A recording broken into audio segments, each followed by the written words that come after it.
Oi, pessoal, boa tarde. Conseguem me ouvir bem? Boa tarde, eu te escuto, Natália. Boa tarde, tudo certinho. Ok, vamos lá.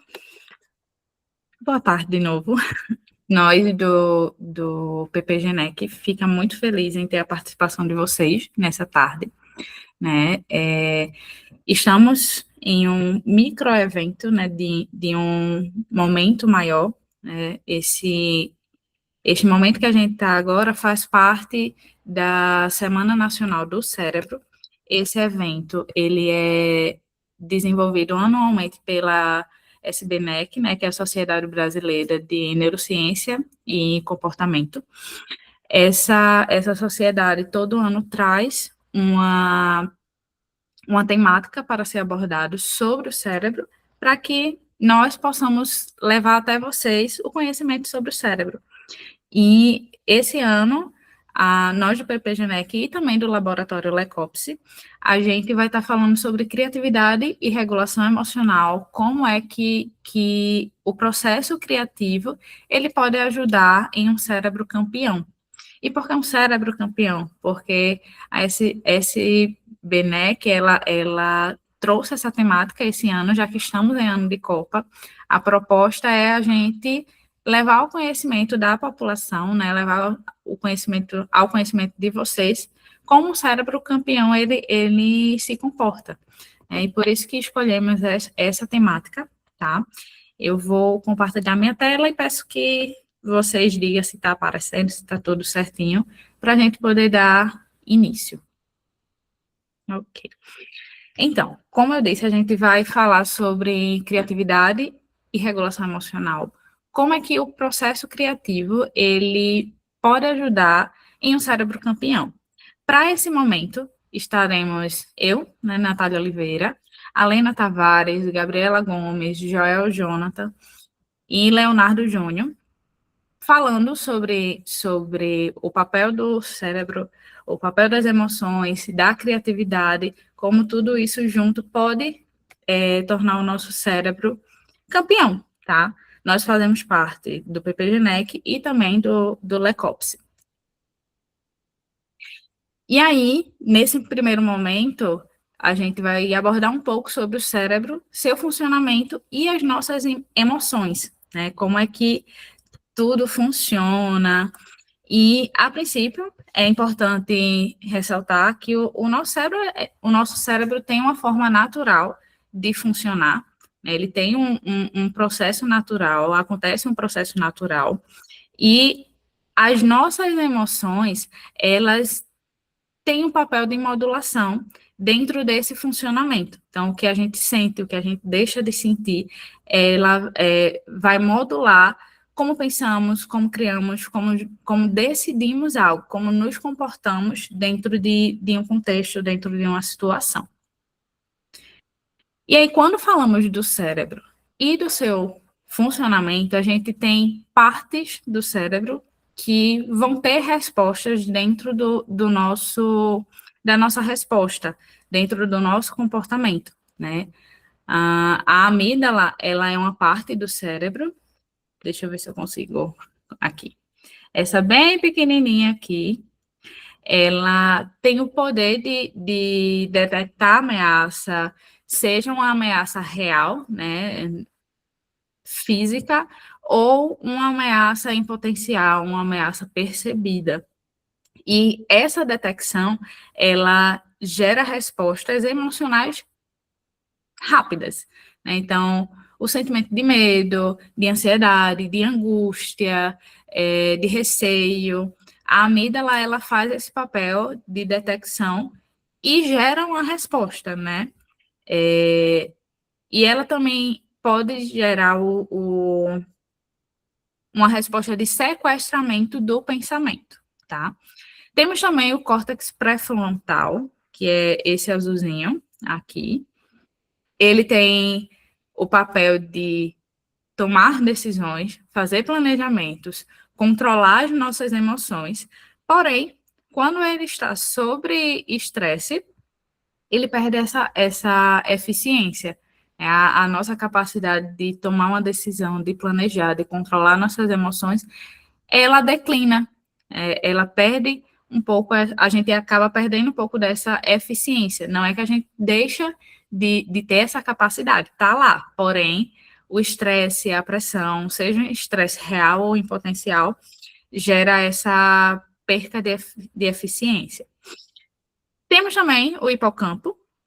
O hipocampo, cadê? Esse amarelinho esverdeado, ele é responsável pela memória, por organizar as nossas ideias, e quando a gente está sob estresse, ele gera uma dificuldade de acessarmos as informações, né? Então, aquele travamento, aquele branco, o que é que eu faço depois dessa situação? O hipocampo, ele atua nesse contexto, né? De guardar contextos, guardar aprendizados, guardar situações e também organizar as nossas ideias. E um outro órgão é a ínsula. Ela é responsável pela percepção interna do corpo, a interocepção, né? E ela está muito relacionada à consciência emocional, né? É a parte mais interna do nosso corpo, são as sensações que são geradas, né? Que são perceptíveis, tá? E algo importante de ressaltar é que a gente sente, o que a gente sente vai definir como o nosso corpo funcionará. E no nosso dia a dia, o cérebro, no nosso dia a dia, o cérebro, ele tem uma forma de funcionar. Mas quando a gente fala de situações que nos é imposto, né, no dia a dia, muitas das vezes não nos perguntam, né, se a gente quer ou não estar nesse contexto, nessa situação, o nosso cérebro vai responder, né? Essas áreas do nosso cérebro vão ser ativadas ou desativadas e a gente vai ter uma resposta, tá? E aqui alguns exemplos, né? Em momento de apresentação como esse que eu estou, vem aquela sensação de caramba, deu um branco, o que é que eu vou falar agora? O que é que eu vou fazer? Mesmo a gente sabendo o que falar, mesmo a gente sabendo o que fazer, mas não consegue lembrar. E aí a gente tem tanto o hipocampo quanto a região pré-frontal do cérebro prejudicados, né, em sua participação, em sua atuação. Em um ambiente de discussão, onde há emoções exacerbadas, a gente acaba falando coisas sem pensar, há um sentimento de arrependimento, seja por ter falado algo, por ter deixado de falar algo, né? E nesse contexto a gente tem uma grande participação da amígdala, né? Ela está ali dominantemente atuando, e temos a área pré-frontal inibida, né? E trazendo para o ambiente que a semana do cérebro traz, né? Tem a atleta em competição, né? É mais comum do que a gente costuma ter conhecimento de atletas que treinam, sabem o que tem que fazer, mas em momento do estresse, ele não consegue desenvolver aquilo que ele tanto treinou, né? E nessas e outras situações do nosso dia a dia, bater um carro, o ônibus que a gente pediu parada, que passou direto, o cansaço quando bate ainda tem 3.000 coisas para fazer. Não é, não, a forma como o nosso corpo reage a essas questões, a essas situações, não é uma falta de capacidade do nosso cérebro. É apenas o fato dele estar sob pressão, né? E ele responde a essa pressão. E biologicamente falando, quando o cérebro ele detecta uma ameaça, tanto perceptível, né, física, quanto em potencial, há uma ativação, no modo geral, da amígdala, que gera um sinal de perigo. Esse sinal de perigo atua de forma direta no eixo do estresse, que vai liberar aí os hormônios de cortisol, adrenalina, e faz com que o nosso corpo entre no modo de luta ou de fuga, gerando assim um modo também de congelamento. Então, ou a gente vai lutar, ou a gente vai fugir, né? E podendo também gerar esse comportamento de congelar, de travar, não saber o que fazer, né? Isso não quer dizer que as nossas emoções, principalmente as repercussões negativas, elas precisam ser inibidas, elas precisam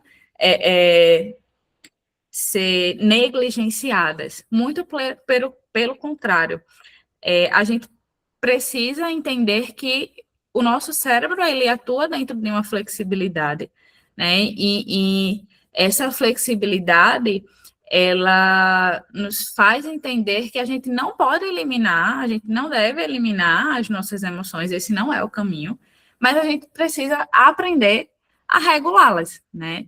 E essas regulações, elas vão ajudar muito a gente chegar no nosso destino final, né? Que é o cérebro campeão. É isso mesmo, obrigado, Natália. Eu vou dar continuidade agora. Sim, Vocês me escutam bem? sim, escuto. Sim, Maravilha. dá para ouvir. Eu vou compartilhar minha tela para me dar continuidade, porque eu vou falar justamente sobre regulação emocional, né, que a Natália começou já a pincelar. E vocês conseguem visualizar a minha tela? Sim, tá certinho. E justamente, aproveitando o que a Natália diz, né, realmente, quando o nosso organismo entra nesse estado de alerta, né, quando a gente está sob pressão, a gente vai ativar o modo de alerta, e isso faz com que, muitas vezes, a gente não consegue, né, tomar as melhores decisões. Por quê? Porque vai estar altamente ativado, né, essa questão do lobo límbico, né, da amígdala, e o nosso neocórtex ele vai estar ali suprimido. Só que aí, né, existe alguma solução para isso, ou nós vamos ser reféns das nossas emoções, né? E aí que entra o papel da regulação emocional, que é altamente importante, né? Primeiramente, eu queria definir o que é regulação emocional, tá?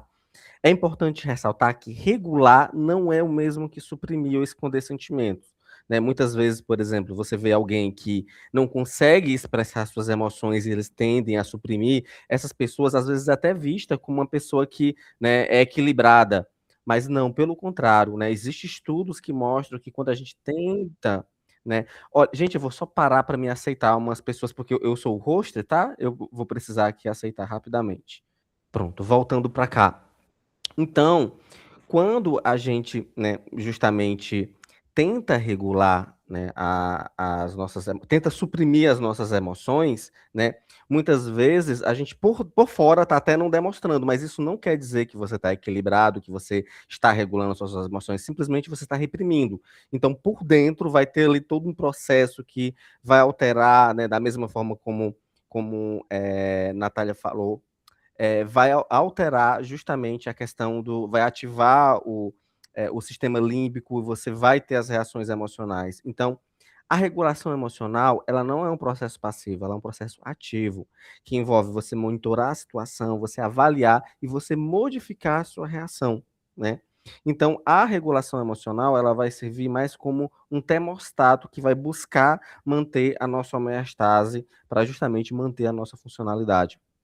E aí, né, é muito importante que James ele é um pesquisador muito, né, conhecido na área das emoções, e ele vai trazer, né, a emoção como, né, tem vários caminhos, vários critérios à emoção. Então, o caminho da emoção é o seguinte: você vai ter uma situação que é um gatilho, que geralmente é um evento que vai apresentar uma ameaça, né? E aí, você vai dirigir a sua atenção para essa situação e você vai interpretá-la, né? Você vai dar significado àquele fato. Inclusive, é nessa etapa que entra a importância da regulação emocional, porque é muito mais sobre como a gente vai, né, interpretar o que a gente vê. E aí, a partir do que você interpreta. reação emocional, né, ou fisiológica.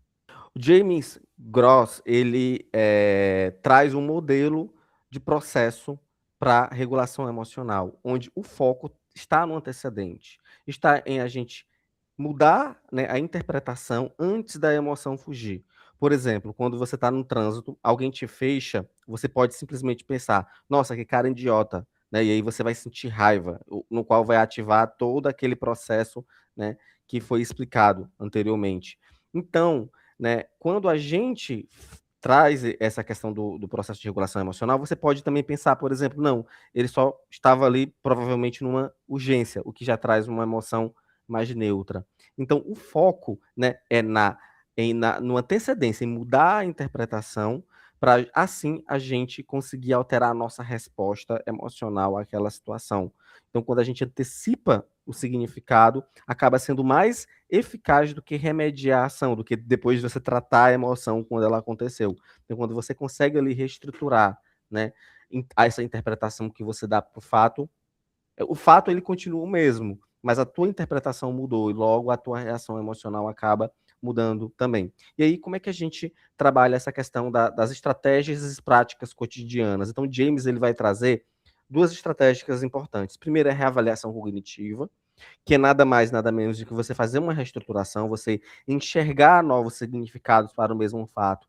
Por exemplo, o teu orientador, né, o teu professor, ele começa a apontar vários erros no teu trabalho. Você pode ver aquilo, né, como o professor não gosta de mim, ele está me perseguindo, ele não gosta do meu trabalho, ou você pode ver aquilo também como uma oportunidade de aprendizado. Nossa, essa é uma lacuna que foi muito bem identificada.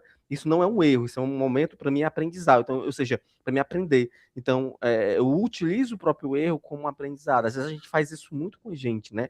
A gente não tem autocompaixão e aí a gente tende a ser muito autocríticos com nós mesmos e com nossos erros e muitas vezes a gente não olha que o erro também, ele é uma forma de aprendizado, né? Outra coisa também que a gente consegue fazer na reavaliação cognitiva é criar um distanciamento para a gente conseguir ver de uma maior perspectiva que muitas vezes as nossas emoções elas não deixam. E outra situação, que também é uma estratégia prática, né, é a seleção de situação, que James também traz, que é a nossa capacidade de escolher contextos que favorecem o nosso bem-estar. Em que sentido, Jonathan? Né? No sentido da gente conseguir tomar uma decisão antes de acontecer. Então, por exemplo, se você vai discutir, né, você sabe que há uma probabilidade grande, você já ficou um pouco brigado com seu companheiro ou companheira ali no trabalho, você sabe que é uma grande né, tendência, se você chegar do trabalho com a cabeça quente, cansado, exausto, já ir conversar com ele, de isso acabar né, inflando mais, já vai evitar. Você pode evitar pessoas, lugares, você pode evitar algumas situações, trabalhar preventivamente para você justamente conseguir também, né, já antecipadamente, você conseguir evitar situações emocionais ali que vai acabar alterando muito a sua reação. Então, o foco aqui de atenção está em reduzir o impacto negativo né, do que aquela situação, aquele fato causa na sua mente.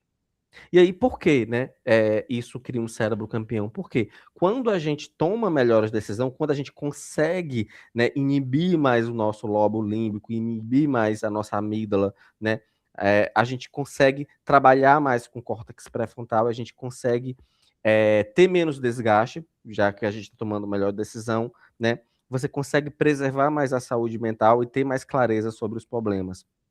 E aí, justamente como eu estava falando sobre supressão, esse é o custo da supressão versus reavaliação.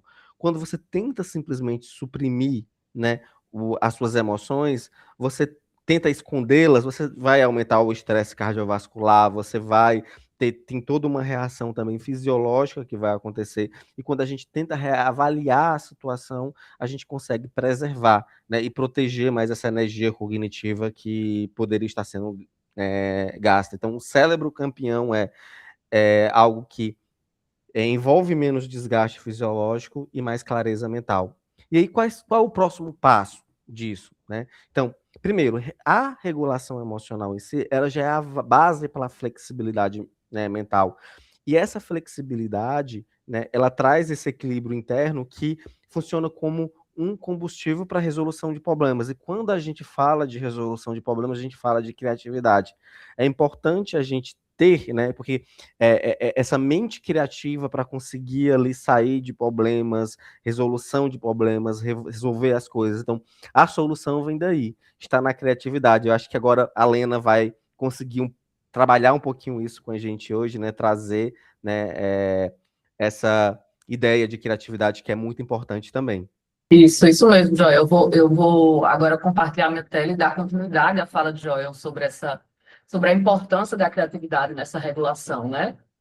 Pronto. Então, continuando a fala de Joel, é muito interessante, né, a gente entender que a regulação emocional é a base para a flexibilidade mental, né? Porque quando a gente entende isso, a gente começa a entender que um cérebro regulado, né, digamos assim, é um cérebro que sai do automático, né? Então, assim, um cérebro que sai do automático, a gente pode dizer que é um cérebro mais criativo, né? Então, é muito interessante a gente entender esse papel da regulação emocional para nos ajudar a tomar decisões, né? Nos ajudar a olhar para as situações de outra forma.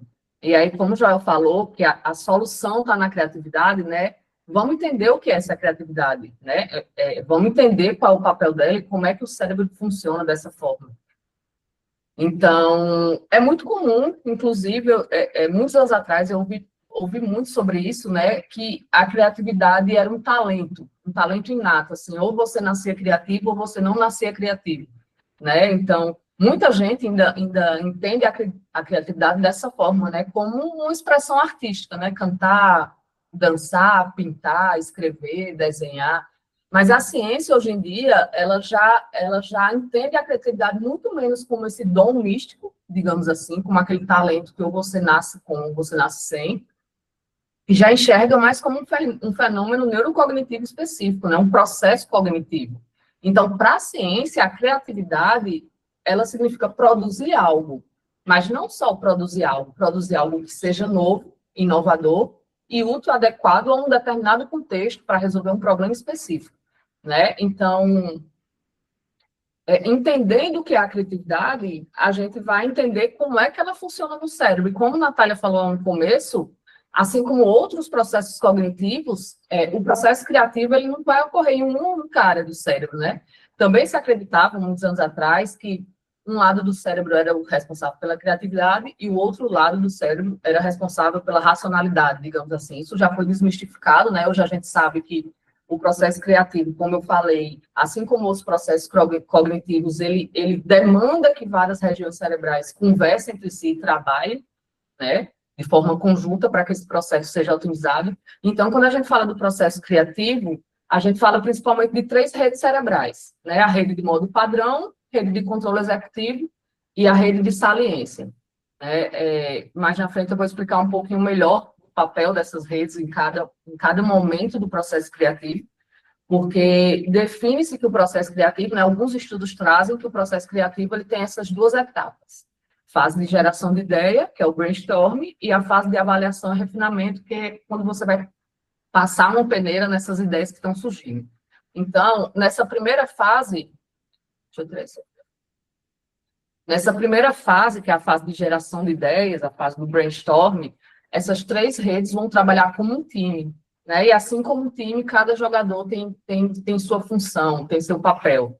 E aí eles precisam executar bem, trabalhar em conjunto para que o resultado positivo seja alcançado, né? Então, como eu falei, essas 3 redes trabalham, essas 3 redes conversam durante o processo criativo.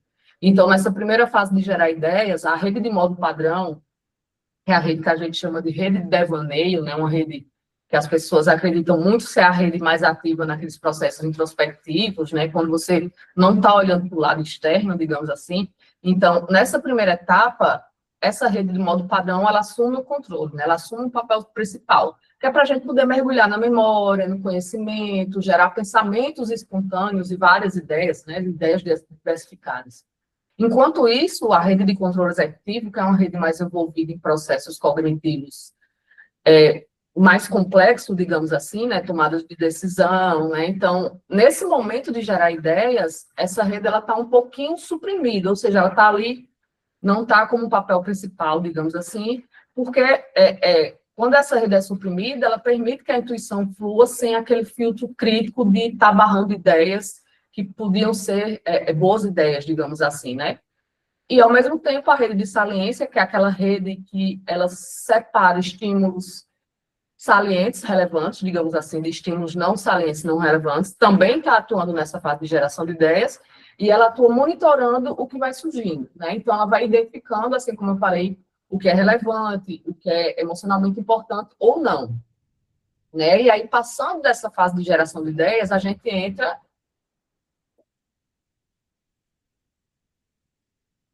Passou demais. A gente entra na fase de avaliação e refinamento, ou seja, a gente vai botar uma lupazinha naquelas ideias que surgiram para ver o que funciona ou não funciona, digamos assim. Então, a rede de controle executivo, que lá na primeira fase ela estava mais suprimida, ela é ativada, porque agora, nessa fase de avaliação e refinamento, ela vai atuar como filtro. Então, ela vai eliminar ideias convencionais, e quando a gente fala de ideias convencionais, são aquelas ideias que comumente a gente tem, e para aquele momento específico, aquele contexto, ela não vai ser útil, né? Então, ela vai filtrar essas ideias e vai ajudar a focar naquelas que podem ser realmente valiosas. A rede de modo padrão, ela continua ativa, só que agora vai auxiliar na avaliação afetiva e na busca por insights, e a rede de saliência também se mantém ativa, né? Como eu falei, as 3 redes trabalham em conjunto, tomando a frente ou não nos momentos, nessas fases específicas do processo criativo.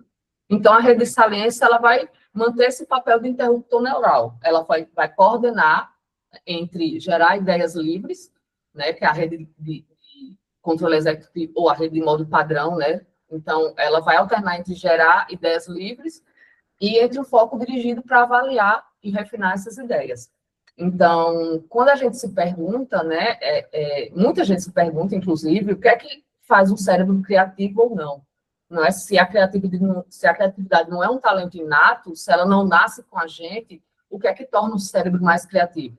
Então, a ciência diz que sobretudo, como essas redes se conectam e alternam ao longo do tempo, ou seja, como esse time vai jogar, digamos assim, né, trazendo para a temática da semana, cérebro, como esse time vai jogar, como é que os atletas, né, os jogadores vão atuar. Então, o que distingue esses cérebros mais criativos ou não é como esse time atua.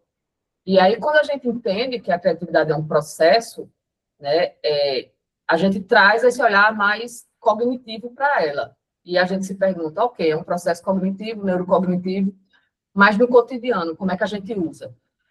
Né? Então, como o Joel falou sobre isso, né? Então, a gente usa a criatividade no cotidiano quando a gente precisa improvisar soluções, adaptar planos, explicar algo de forma diferente, né? Quando a gente, por exemplo, professores, quem é mãe, quem é pai, precisa explicar um conceito que para a gente é simples, mas para outra pessoa é complexo, ela não entende. Então, a gente usa da criatividade para explicar de uma forma diferente, então, reorganizar tarefas quando algo dá errado, encontrar novas estratégias para estudar ou trabalhar. Léo vai falar sobre isso já já, né? Então, a criatividade da gente, ela é muito importante nesses momentos em que o plano A dá errado, né? Só que para ela atuar bem, o cérebro precisa estar regulado, como o Joel falou. Então, um cérebro regulado é um cérebro que sai do automático, ou seja, a situação fugiu de controle, eu não vou sair gritando desesperada. Então, eu preciso estar com o cérebro, com as minhas emoções reguladas, para eu, através da criatividade, pensar no plano B, plano C, plano D, né? Então, fechando a minha fala, né? Apesar de estar muito claro, bem definido pela ciência, que a criatividade é uma habilidade cognitiva, né, é um processo, né? Então, a gente sai daquela ideia de que a criatividade é só relacionada à expressão artística, digamos assim, e vai para um processo complexo, muito complexo, né? A gente pincelou hoje, mas quando a gente vai estudar a fundo, a gente vê que a criatividade é um processo complexo. Então, apesar de estar muito claro que é um processo cognitivo e que é fundamental para a gente se adaptar, para a gente resolver problemas, aprender e se regular nossas emoções, né? Pensar em novas soluções. Eu acho que é muito importante a gente manter o olhar para a criatividade, né? Não apagar completamente aquela ideia de que a criatividade é relacionada com processos artísticos, porque a criatividade ela também é vista como uma possibilidade de dar forma ao que a gente sente. Então, a criatividade, ela é uma forma de expressão, né? E isso o Gabi vai falar muito melhor do que eu, né? Gabi vai falar já sobre a forma como a criatividade ela pode ser usada como expressão das nossas emoções, e aí, mais uma vez, entra a questão da autorregulação, do cérebro que sai do automático, de eu parar aqui de compartilhar. Pronto. Dando aí continuidade, né, falando agora, focando um pouquinho mais nessa questão da criatividade, ajudando a lidar com as emoções, começar logo primeiro com essa reflexãozinha aqui, né, que está aqui na tela, né? Às vezes não conseguimos mudar o que acontece conosco, mas podemos mudar a forma como olhamos para isso. E aí puxa um pouquinho lá no início, né, quando o Joel começa a apresentar, né, a fala dele, né? Então a gente vai trazer um pouquinho do que ele trouxe aqui e aprofundando um pouquinho mais sobre essa questão da criatividade, que auxilia aí a lidar com as emoções. E aí fica aqui já uma reflexão para a gente iniciar, né, dar continuidade, na verdade. Vocês já perceberam que a mesma situação, né, ela pode gerar emoções completamente diferentes, dependendo da forma como a gente interpreta ela, né? A gente vem, né, trabalhando todo esse contexto para a gente, né, parar para pensar nas coisas que nos acontecem, na forma que a gente olha para as situações, né? E muitas delas eu acho que a gente faz essa reflexão, poxa, se eu tivesse falado tal coisa, se eu tivesse feito tal coisa naquele momento, e a gente vai criando várias caixinhas, né? Às vezes, de acordo com uma situação que nos acontece, né? Então, a gente ter consciência de como o nosso cérebro funciona, de como a gente pode utilizar essa criatividade, ela pode ser muito útil, né, para nos ajudar a mudar essas perspectivas, né? Até porque a forma, né, como a gente interpreta vai influenciar o que sentimos, como a gente vem vendo, né, os colegas anteriores aí falando. Então, as situações por si só, elas não geram emoções sozinhas, né? É necessário uma interpretação, né, a nossa interpretação, para influenciar a resposta emocional que a gente vai ter. Então, as novas perspectivas que a gente pode ter a partir dessa criatividade, ela pode mudar os nossos sentimentos, ela pode mudar como a gente olha para a situação. Não é que a gente vai deixar, tipo, ter consciência dessas questões de criatividade, como a gente vai ver aqui, eu vou deixar de ter problemas na minha vida, eu vou deixar de ter estresse ou ansiedade ou algo do tipo. Não é isso, né? Mas pode auxiliar muito a gente a lidar com essas emoções e olhar para essas situações de uma forma diferenciada, né? E quando a gente se utiliza da criatividade para que a gente pense, né, fora da caixinha, essa flexibilidade mental, ela é um processo criativo, né? Então, como a Lena mesmo falou, a criatividade não é apenas arte, né? É criar novas conexões, interpretações, né? E aí pode ajudar, sim, a olhar para um problema de um outro ângulo, achar outras soluções, né? E quando a gente está nessa flexibilidade mental, né? O cérebro ele passa de um modo reativo, né, para um modo mais reflexivo, né? E já conectando lá com o que a Natália falou lá no início, né, sobre todo o processamento cognitivo do cérebro, a amígdala, o córtex pré-frontal, como eles se comunicam, como que eles fluem no nosso cérebro, né? Quando a gente se abre para essas flexibilidades, quando eu tento buscar, pensar de formas diferentes, a gente está tendo uma resposta também fisiológica do nosso cérebro, né? Ele passa de um modo reativo para um modo mais reflexivo. E aqui tem umas imagenzinhas, né? Tipo, uma imagem de um copo que tem ali um pouco de água. Então, se a gente mostra para pessoas diferentes, elas podem ter percepções diferentes, né? Uma pode falar que ele está meio cheio, outra pode falar que está meio vazio, né? Essa água que está aí dentro, para alguns pode não significar nada, mas para outros pode saciar um pouco a sede, né? A outra imagenzinha aqui embaixo essas pessoas, né, esses bonequinhos, estão olhando para uma mesma direção. Só que como cada um está num lugar diferente, né, isso pode se remeter às nossas experiências pessoais, né, somos, né, colocados em situações diferentes, a gente vai ter uma percepção diferente, né, para aquilo que a gente está olhando, mesmo que a gente e outras pessoas estejam olhando para um mesmo objeto, para uma mesma situação. Né, aqui também, muito, né, essa imagenzinha bem famosazinha, né, tem esse desenho, um vê o número 7 e outro conta 5. Né? E às vezes, até no nosso dia a dia, quando acontece alguma coisa com a gente, que a gente vai compartilhar com um colega, ou numa terapia, né? Sempre essas outras pessoas trazem uma perspectiva diferente do que aconteceu com você, né? Às vezes a gente faz, nossa, é verdade, eu não tinha visto por essa forma, né? E aí às vezes quando a gente conversa com alguém, a gente consegue identificar nas situações que a gente não tinha se dado conta. E aí nem sempre a gente tem um colega, uma psicóloga para a gente recorrer, né? Todas as vezes que a gente precisa.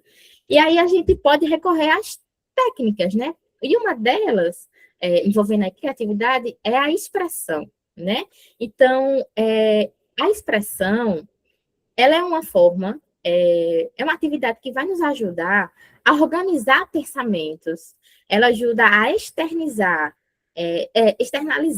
sentimentos, né? E reduzir a tensão emocional, né? Como diz aqui embaixo, quando transforma uma emoção em expressão, ela deixa de ficar apenas dentro de nós, porque diante do que pode nos acontecer, situações que nos podem acontecer, que geram as emoções positivas ou negativas, sempre nos deixam, né? Às vezes, algumas emoções, a gente começa a criar narrativas dentro da nossa cabeça sobre algumas situações, e às vezes essas narrativas podem pesar, né? Às vezes pesa no nosso coração, pesa na nossa mente, pesa no nosso corpo fisiológico, né? E aí a gente se expressar é como se fosse uma forma, uma possibilidade da gente reorganizar toda essa baguncinha que está dentro da nossa mente, né? Então, se expressar, e a gente tem várias possibilidades de expressão, né? Como escrever. Na minha adolescência era muito comum ter um diário, né? Até porque a adolescência é um momento em que a gente está vivendo várias coisas, né? E é uma prática também muito utilizada por alguns psicólogos, né? Que pede para que o paciente escreva, né? Para quem gosta de escrever, é uma ótima forma de se expressar. Desenhar, né? Desenhar também, não é porque crianças, né? Elas utilizam muito dessa prática de desenhar, elas se expressam muito pelo desenho, né? E que a gente pode trazer isso para a vida adulta também, né? A música, né? Seja ouvir, seja tocar algum instrumento, cantar, a dança, né? Contar histórias. E também a conexão com a natureza, ela pode ser uma forma também da gente externalizar essa nossa criatividade, tá? Por quê? Várias pesquisas, né, hoje em dia já mostram que os ambientes naturais, eles reduzem o estresse, eles favorecem, né, os estados mentais restaurativos. O que seriam isso? Quando a gente está estressado, né, ansioso, né, a gente tem um efeito fisiológico ocorrendo dentro da gente, né? Em relação ao nosso sistema nervoso simpático e parasimpático, ele não está em homeostase, como, né, já relembrando que já eu trouxe lá atrás. Então, quando a gente entra em contato com a natureza, a gente fica imersivo em alguma atividade que tem algo da natureza, a natureza ela tem essa capacidade da gente voltar ao equilíbrio, sabe? E quando a gente volta ao equilíbrio, a gente desacelera, né? Desacelera o corpo, desacelera a mente, e aí pode ficar mais propício, né? Fica mais fácil de se estimular os pensamentos mais criativos, né? E isso vai facilitar novas perspectivas sobre as experiências que a gente tem, né? Então, uma forma da gente desacelerar, né, e se conectar com a nossa criatividade seria justamente entrar em contato com a natureza. Também seria uma alternativa, né, da gente lidar com essas emoções, né? Então, quando estamos em ambientes naturais, o cérebro ele tende a reduzir o estresse e recuperar a atenção, né? E isso pode abrir espaço para pensamentos mais criativos e novas formas de interpretar nossas experiências, né?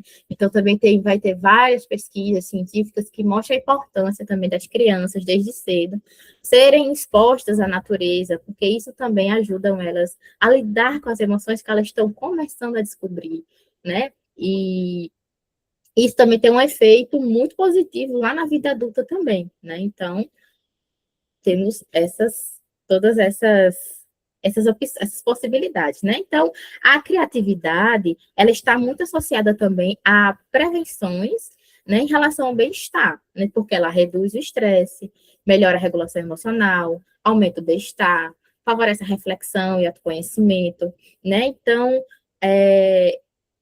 a criatividade, né, repetindo aqui mais uma vez, não é apenas produzir arte, é também uma possibilidade de dar forma ao que a gente sente, tornando algo que pode ser compreendido, expresso e resignificado. Porque quando a gente utiliza a criatividade para a gente se expressar, a gente está dando forma a algo que a gente sente. A gente está colocando para fora da nossa mente, do nosso corpo, algo que a gente sente. E quando a gente coloca para fora, a gente se sente mais leve, e aí a gente tende a ter mais espaço, né, na nossa mente para ser mais criativos e olhar para essas situações de uma forma mais diferenciada, né? E aqui eu deixo uma reflexãozinha para vocês, né? Qual atividade criativa ajuda você a lidar com emoções? Vocês já conseguiram identificar quais seriam, né? Tem vontade de experimentar algo, né? Eu mesma comecei a bordar recentemente, do ano passado para cá, descobri que eu gosto de bordar e é uma atividade que me desacelera bastante. E aí, nosso amigo Leonardo, ele vai continuar falando como desenvolver essas habilidades no dia a dia. Então, gente, eu fiquei aqui responsável por fazer meio que um fechamento do que o pessoal já falou. Muitas das coisas que eu vou falar aqui durante esse momento, elas meio que vão repetir pontos, mas são pontos que a gente achou importante frisar novamente, porque vai funcionar como um tipo de desafio para vocês estarem levando daqui em diante, né? Para o dia a dia da vida de vocês, como está descrito aqui no título, né, desse slide, que é como desenvolver esse cérebro campeão, né? Essa ideia desse cérebro que vai ajudar você a vencer na vida, que vai realmente permitir você extrair o máximo desse órgão tão importante. Então, a gente falou sobre as partes do cérebro lá no início, questão de hipocampo, córtex pré-frontal, amígdala, e todas essas áreas, né, todos esse funcionamento cerebral, para ele acontecer de forma efetiva, uma coisa que eu já vou trazer aqui como essas dicas de aplicação prática para o seu dia a dia, é que o corpo como um todo, né, que ele faz parte do corpo, ele precisa estar bem. Então, praticar atividades físicas, beber bastante água, se alimentar bem, né, comer comidas saudáveis, tudo isso vai... Essas áreas, elas funcionam bem, principalmente o córtex pré-frontal. Se você tem alimentações muito carregadas, muito carboidrato, pizza, processado o tempo todo, provavelmente seu cérebro, principalmente seu córtex pré-frontal, ele não vai agir, ele não vai atuar da melhor forma possível para estar ajudando na regulação e na aplicação daquelas técnicas que Jonathan falou, né? Ele comentou sobre várias técnicas, inclusive eu vou trazer algumas ali, frisar, né? E vocês anotem para tentar colocar em prática, porque todo conhecimento, se você não coloca em prática, ele morre, né? E aí, essa palestra aqui, essa conversa, por mais que ele seja importante, né? Embora a gente não esteja aprofundando muito em cada um desses pontos, porque a ideia não é essa para esse momento, se você colocar em prática uma coisinha de cada um dessas pessoas que falou aqui, ter uma perspectiva de melhora muito grande desse ponto em diante. Então, o Jonathan falou lá das técnicas de regulação, depois a Alana falou da criatividade, né, de maneira mais geral, trouxe lá como ela funciona de maneira mais teórica, né, as áreas, e também depois nossa amiga Gabriela falou sobre a questão dessa sintonia entre criatividade e também emoção, né, fazendo aí meio que uma conexão também com essa questão da regulação emocional, porque, querendo ou não, vamos pegar aqui um exemplo. Imagina você com raiva. Não, vamos pegar a ansiedade. Você está ansioso, o que acontece com o coração? Ele bate mais rápido, né? Durante esse momento aqui, que deu esse erro na apresentação, nesse probleminha. aquele coração já dá aquela aceleradinha, né? Você fica um pouco ansioso e está animado, né? Você está animado. Na parte fisiológica é muito pouco. Se você for parar para analisar, o coração acelera também, né? A pressão arterial vai mudar de alguma forma. E aí, quando você usa estratégias de regulação emocional, como a própria reestruturação cognitiva, que o Jonathan falou, Joel, você tem pesquisas mostrando que você pode mudar. Então, em vez de você estar ansioso, estar numa situação ali, você faz essa reestruturação, você pode, de alguma forma, ir mudando um pouco essa ansiedade para um tipo de estar animado, né, com a situação. Foi o que eu tentei fazer aqui durante esse momento. E só dando esse exemplo de como você pode ir fazendo essas conexões e trazendo essa questão desses conhecimentos que foram mostrados aqui hoje para campeão. Então, vamos lá, né? Então, trazendo um pouco de teoria, muitas pessoas acabam falando e tendo esse discurso quando a gente fala de criatividade, mas eu não sou criativo. A Lana já falou lá no início, eu vou reforçar aqui, porque esse é um ponto muito importante para vocês, ou qualquer outra pessoa que depois vai ter acesso a esse vídeo, talvez venha procurar ele exatamente por conta disso. Eu não sou criativo, né? Estou querendo desenvolver essa criatividade. E uma coisa que a neurociência garante é que você consegue melhorar essa criatividade. A gente já tem conhecimento hoje científico para afirmar isso com certeza. Por quê? Criatividade ela é uma habilidade, da mesma forma que você iria aprender a andar de bicicleta, aprender a andar de carro, que você ia aprender um novo idioma, qualquer coisa que for, aprender um novo instrumento. É claro que certas pessoas elas têm uma maior facilidade. Pega uma pessoa que nasceu com um dom para a música, que ela consegue tirar a nota de ouvido, sem nunca ter pegado no instrumento, se essa pessoa se dedicar ali à área da música, ela vai ser muito melhor do que eu, que não tenho essas habilidades. Mas isso não significa que você não pode melhorar e chegar até num nível bem interessante. Então, com a criatividade, acontece da mesma forma, principalmente por conta de uma coisinha chamada neuroplasticidade, né? E neurogênese também, que a neuroplasticidade seria a capacidade que o cérebro tem de modificar as suas estruturas, né, e funcionalidades como resposta aos estímulos que você expõe ele. Então, você fazer coisas novas, você aplicar essas técnicas que a gente falou, você se expor à natureza, como o Gabriel falou, todas essas questões que você faz, essas coisas, elas estão ajudando você nesse processo de neuroplasticidade, conexões que a Lana falou lá, e eu reforço aqui, criar várias conexões novas, e como consequência dessa criação de conexões novas, e em alguns casos na neurogênese, que pode também criar novos neurônios no hipocampo, aquela área que foi falada lá no início, quando isso acontecer, você vai estar, consequentemente, alimentando esse processo de criação de criatividade, porque é essa habilidade, né?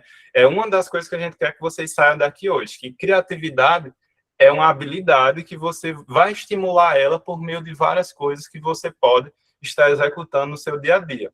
Então, fora essas que eu já citei aqui no início, uma delas que a gente concorda, né, em trazer aqui novamente para vocês anotarem no caderninho e tentarem colocar em prática, é a reinterpretação das situações ou reestruturação cognitiva, como o Jonathan falou lá no... Muito importante, não é à toa que ela é um dos núcleos aí da terapia cognitiva comportamental. Então, sempre que você estiver diante de uma situação difícil ou um problema, não se desespere. Então, tente usar essa técnica, né? Imagina que isso aqui, essas 4 coisas que eu vou estar apresentando aqui para vocês, elas vão ser como se fosse uma caixa de ferramentas. Então, quando acontecer uma determinada coisa, você vai lá e usa essa caixa de ferramentas. É claro que você pode ir adicionando outras coisas depois, para você ir transformando esse seu cérebro em um cérebro campeão.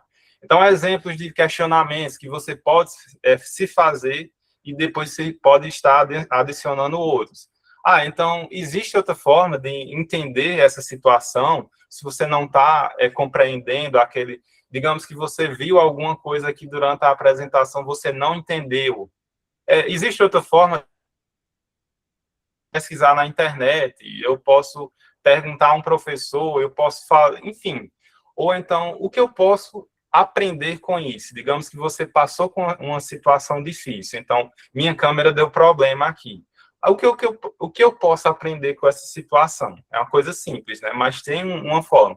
Eu posso tentar descobrir qual foi o problema. O que aconteceu com minha câmera? Para, de outra vez, esse problema não acontecer. Ou então, acontecer um problema na sua vida, seja lá ele qual for.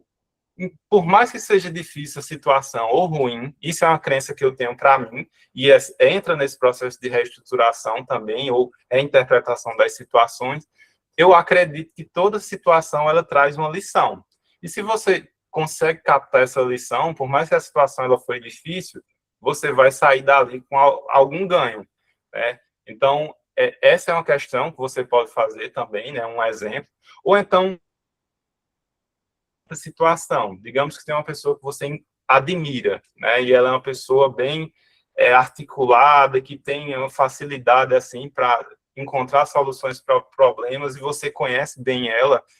Só o fato de você fazer essa tomada de perspectiva, que reinterpretar situações e a questão de reestruturação cognitiva, é isso, é você tentar enxergar uma mesma situação, que foi uma das meninas que falou sobre isso, se eu não me engano foi Gabriela, talvez, que ela falou sobre a questão de que, às vezes, é uma mesma situação, mas várias pessoas elas têm uma interpretação diferente. Isso acontece porque a gente vai ter essa possibilidade, né? Cada um vai ter, fazer perguntas diferentes, ter históricos de vida diferentes, que vai fazer ela ter esse processo de reflexão que vai chegar a diferentes conclusões.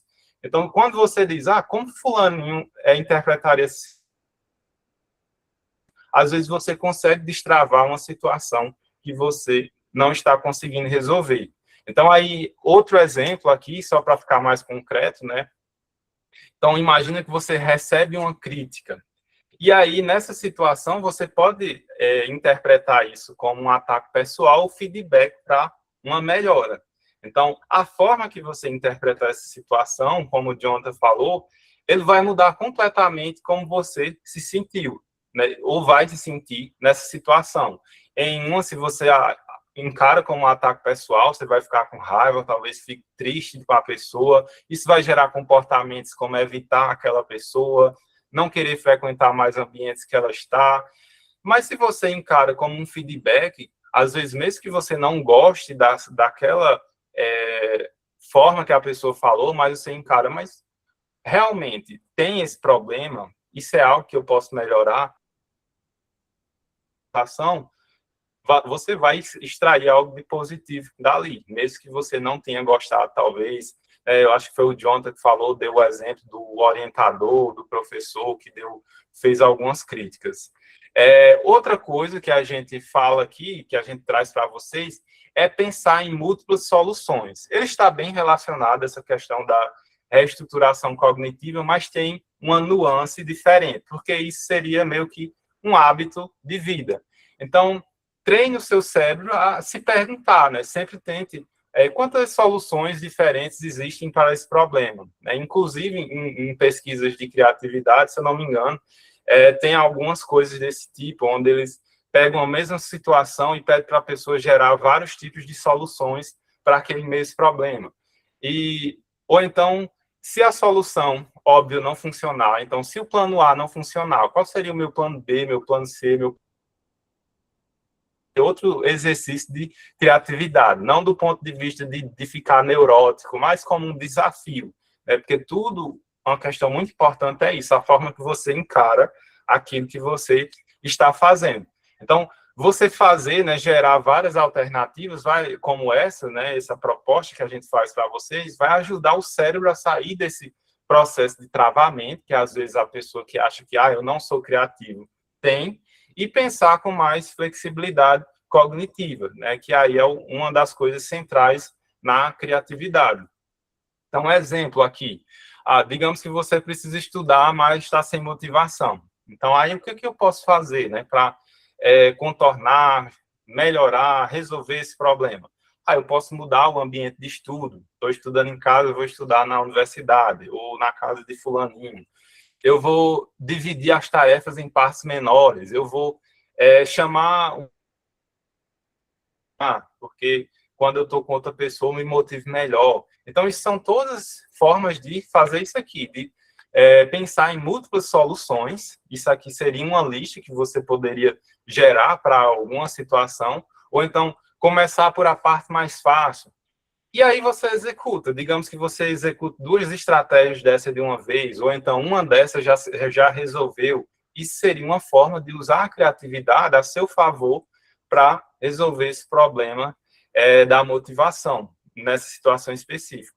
Porque, como as meninas falaram, a criatividade ela não é só para que você, eu vou criar uma música, vou criar um poema, vou fazer isso e aquilo. Ela pode ser usada para resolver problemas da vida real, né?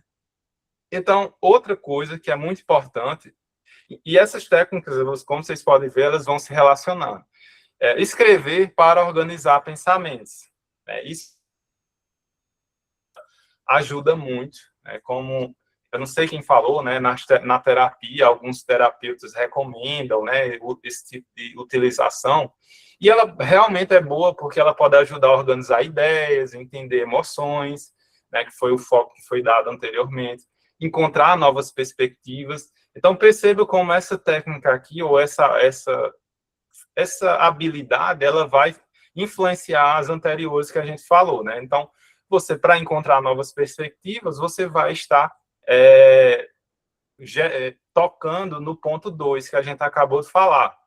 Entender emoções, toca no que as meninas falaram, organizar ideias. E um exemplo, né, de como isso aqui poderia ser feito, você pode pegar todos os dias, isso seria um exercício, é claro que você não é obrigado a fazer, mas escrever por 10 a 15 minutos, ou então, mesmo que não seja uma situação difícil, porque vamos dizer que nem todo dia você tem essa situação difícil, mas o que eu posso aprender, assim, quais são as melhores lições que eu posso extrair desse dia, das coisas que aconteceram comigo. Então, você faz esse processo de reflexão, né? Ou então, aí vamos encaixar aí umas técnicas de autocompaixão. Quais são as coisas pelas quais eu sou grato nesse dia? E você fazer esse encaixe. Então, isso envolve um processo criativo, isso envolve um processo de conectar emoções, de mexer lá com o hipocampo, com as memórias que vão sendo construídas ao longo do dia. Então, colocar pensamentos no papel ajuda o cérebro a reorganizar as experiências, né, e ir contribuindo para esse cérebro campeão. E aí, por fim, né, essa daqui é a mais importante de todas, por isso que eu botei no fim, porque se vocês esquecerem as outras, mas já vai ser fenomenal, que é experimentar coisas novas. Então, novas experiências, elas estimulam o cérebro. Então, aprender algo diferente, você aprende um novo idioma, você aprende uma linguagem de programação, você aprende a tricotar, acho que foi tricotar que a Gabriela falou. Você aprende, sei lá, qualquer coisa. Ou então, você muda a rotina. Digamos que você ia sempre para o seu trabalho por uma rota A, que ela é mais curta. Mas digamos que, vou fazer essa outra aqui, ela é um pouco mais longa, mas só em você fazer essa pequena mudança, isso aqui está estimulando aquele processo de neuroplasticidade, está estimulando esse processo criativo. Então, você fazer coisas de maneiras diferentes e coisas diferentes do que o que você geralmente faz, ler coisas diferentes, falar com pessoas diferentes, isso é fundamental para estimular essa criatividade. Principalmente hoje, no mundo de tecnologias que a gente vive, onde você pega uma rede social, ela estimula você a viver em uma bolha. Você só vive ali, ela só manda coisas das quais você já gosta, das quais você já admira, pessoas que você já... Então, você vai perdendo, aos poucos, essa habilidade de assimilar essas diferenças, né? Você vai vivendo essa bolha. Então, você tem que criar formas realmente de experimentar essas coisas novas, tanto no mundo externo, né, como também nesse mundo das redes aí, da internet e etc. Então, explorar atividades criativas, né, embora a criatividade não seja resumida a pintar, desenhar e todas essas coisas, você fazer essas atividades, principalmente se você não tem o costume, vai ter novas conexões cerebrais com o processo de neuroplasticidade e, em alguns casos, neurogênese, e vai estar favorecendo também esse cérebro criativo. Então, novidade ajuda o cérebro a assimilar a neuroplasticidade e criar novas conexões entre ideias, que essas conexões entre ideias é um fator fundamental, como as meninas explicaram. E aqui, só um exemplo, né? Você imagina que você está sempre estudando ou trabalhando do mesmo jeito. Eu trago um exemplo, mas na minha fala eu já dei um monte de exemplo. Mas eu vou trazer isso aqui para ficar mais consolidado. Então, pequenas mudanças possíveis. Então, mudar o ambiente de estudo, né? E a gente está repetindo um pouco do anterior. Mudar a ordem das tarefas. Digamos que você vai para a academia, você faz os exercícios sempre na mesma ordem. Tenta mudar, com coisas simples como essa, já faz uma diferença. E dá uma misturada. Teste uma nova forma de executar, né, o seu trabalho, seja ele qual for. E é isso, gente. Então, a mensagem que a gente deixa para vocês é que um cérebro campeão não é aquele que nunca enfrenta dificuldades, mas é aquele que consegue pensar de novas formas quando elas aparecem. Ok? Então, a pergunta que eu deixo para vocês aqui é quais são, de acordo com o que nós falamos aqui, quais são as coisas que você acha que está fazendo já que estimula essa criatividade no seu dia a dia? Então, aqui as referências e eu vou parar o compartilhamento. Sim. Muito Pronto. legal, né, essa conversa sobre criatividade e regulação emocional. Já são 6h16, né? A gente ainda está dentro do tempo que a gente planejou. Eu acho que a ideia principal desse momento não era as palestras, a gente apenas ensinar algo, né? Tanto que a gente procurou dividir direitinho entre a turma para ser uma conversa, né? Para cada um dar uma contribuição. E aí eu acho que dá tempo da gente abrir, pelo menos se alguém quiser fazer alguma pergunta ou se alguém quiser fazer alguma contribuição. A gente está com a presença do professor Luiz, né? Uma responsabilidade enorme a gente falar de criatividade e regulação emocional quando Luiz, que entende tão bem disso, assistiu a gente, né? Então, se alguém quiser falar alguma coisa, alguma pergunta, alguma dúvida, não só sobre a nossa fala, sobre a nossa conversa, mas sobre o programa, talvez. Eu vi que tem umas meninas aí, Dani, né, que disse que vai tentar o mestrado, então a gente abre esse momento para vocês, né, perguntas, dúvidas, alguma questão sobre o programa, o PPGenec, sobre o nosso tema, né, sobre a Semana do Cérebro. Então, a gente vai passar para vocês, se vocês tiverem alguma coisa para falar, para a gente ouvir vocês. Adorei as apresentações, hein? Então, de parabéns. Ai, Luiz, a gente estava falando, não sei se ouviu, a gente estava falando que foi uma responsabilidade a gente falar de criatividade e regulação emocional na sua frente, né, na sua presença. Se portaram muito que... bem, levaram muito bem a bandeira do laboratório, então de parabéns.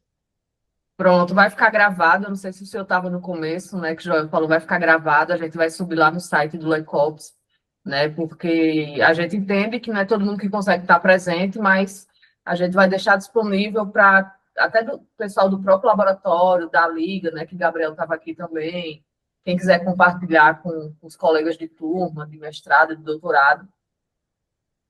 A Thalita está falando. Thalita tem uma pergunta no chat. Vamos ver.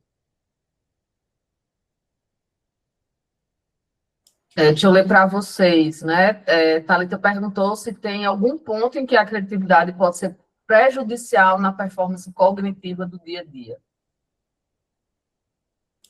Eu posso começar tentando responder e aí vocês depois me ajudam.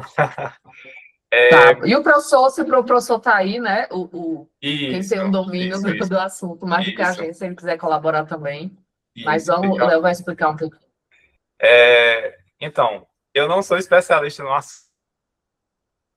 Sim, eu lembro já de ter lido assim que tem alguns estudos que verificam, né? Seria até legal se o Danilo tivesse aqui, que realmente ele é especialista no assunto, que a criatividade às vezes ela está um pouco aí em um certo limiar com a loucura. Não sei se você já tinha visto falar sobre isso.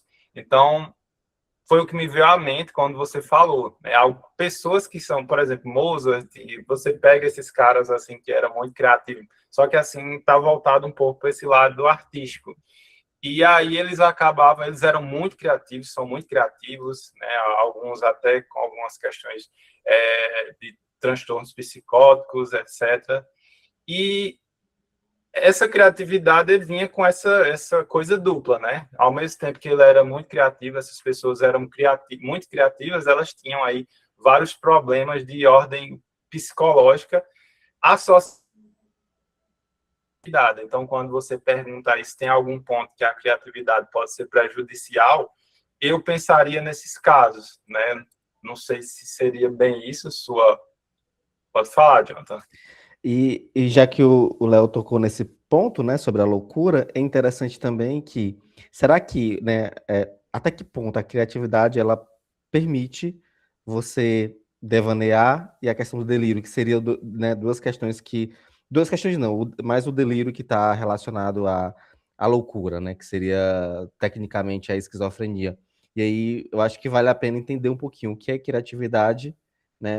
Isso é para mais a gente refletir mesmo, porque se você me perguntar, eu não vou ter ali uma resposta, mas o que é criatividade, né? Qual é a influência que poderia ter, né, da criatividade no delírio? E o Luiz também quer falar, então acho que ele, né, vai conseguir dissertar um pouco sobre isso. Não, na verdade é indo pelo ponto que vocês estão falando. Tudo vai depender do como a gente define a criatividade, né? E como a gente define uma performance cognitiva. Primeiro, a gente pode pensar que, por exemplo, se eu defino criatividade como você fazer coisas fora da norma, legal? Isso pode gerar tanto coisas muito legais, você pode, né, sair fora da norma e fazer coisas muito legais, mas também você pode sair fora da norma e fazer coisas que sejam muito ruins para você e para as outras pessoas. Já, se eu penso a criatividade como um processo que tem uma fase de proposição de novas hipóteses e depois uma fase de convergência, de você buscar uma solução de um problema, aí já fica uma coisa mais interessante, né? Porque a pessoa vai ter um momento de devaneio, mas ela vai ter também um momento de pé no chão, né? Então, aí, esse tipo de criatividade, né?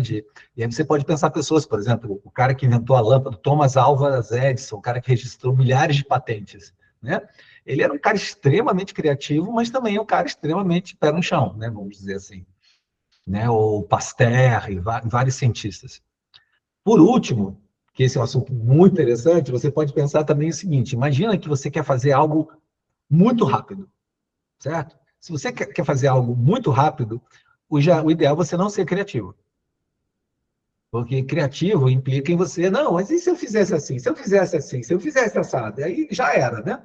Tem uma brincadeira que fala que quando você está jogando tênis com alguém, se você quer desestabilizar, você pergunta para a pessoa: olha, você já prestou atenção com que dedo você segura a raquete?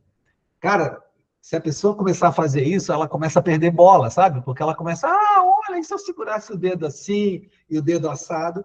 Então, por exemplo, né, quando você, para um esportista, já que a gente está falando do cérebro campeão, né, na fase do treino, na fase de desenvolvimento de técnicas, vale muito sentido você ser criativo.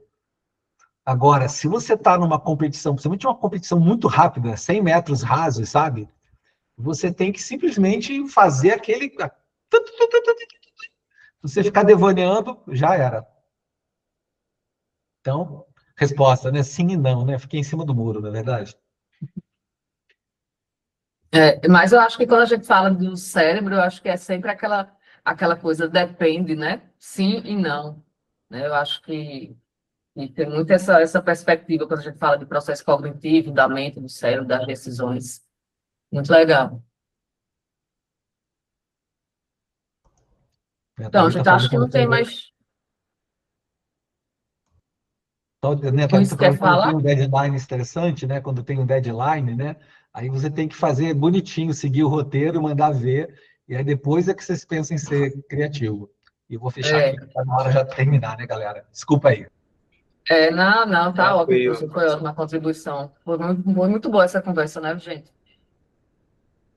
Sim, com Então, eu certeza. acho que já estamos quase nas 6h30, que foi o tempo que a gente estipulou para o nosso momento, né? Então, mais uma vez, a gente agradece a todo mundo, ao pessoal do laboratório sempre presente, né? Que faz muita diferença, faz muita diferença nesse momento, não só nesse momento de conversa, né? De dividir esses conhecimentos, mas no percurso da gente dentro do programa, dentro do PPGNEC, dentro da UFPB.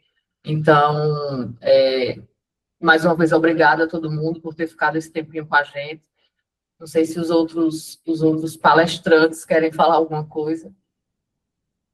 Não, Alguém quer? Alena, por mim, a gente já cumpriu o que estava proposto, né? E o pessoal não está com mais dúvidas, então a gente pode finalizar.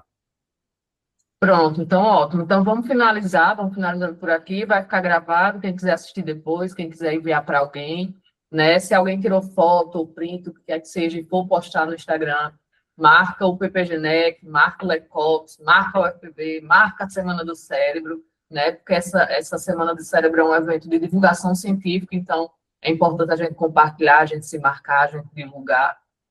E é isso, pessoal. Obrigada a todo mundo mais uma vez, boa noite. Amanhã tem reunião do laboratório. Amanhã, sexta-feira, tem reunião do laboratório. E é isso. Vamos ficando por aqui. Boa noite. Né? Tchau. Tchau. Boa noite, pessoal. Tchau. Tchau, boa noite.